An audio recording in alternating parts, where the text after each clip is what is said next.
Ipagkikibit-balikat na lang daw ni Senate President Tito Soto ang bagong patutsada ng embahada sa China tungkol sa Senado. Bunso dito ng kanilang kahilingan na palitan ng bagong talagang ambassador ng China dito sa Pilipinas dahil sa kanyang mga naging pahayag. Magbabalita si Raymond Dadpaas. Mas nanaisin nang huwag patulan ni Senate President Vicente Tito Soto III ang pinakauling banat sa mga senador ng Chinese Embassy.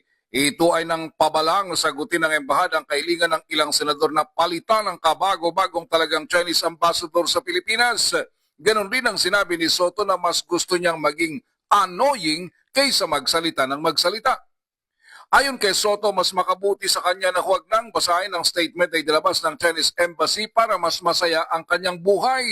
Matatandaan na nagtugma ang pahayag kahapon ni na Senador J.B. Helcito at Senador Raffy Tulfo na mas makabubuti sa relasyon ng Pilipinas at China kung palitan ang Chinese ambassador sa Pilipinas dahil sa pagiging agresibo nito sa kanyang mga pahayag. Ngunit napakasensitibo naman pagdating sa issue ng West Philippine Sea.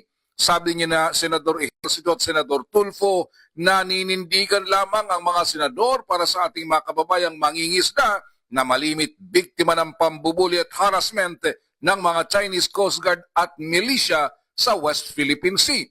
Ganon din ang mga tauhan ng Philippine Coast Guard, Bureau of Fisheries and Aquatic Resources of BIFAR at ang Armed Forces of the Philippines. Sa Senate Plenary, tumagal ang debate sa Senate Resolution 256 na isinulong ng mayorya ng mga senador dahil sa pag-question ni na Senador Rodante Marcoleta at Senate Minority Leader Alan Peter Cayetano.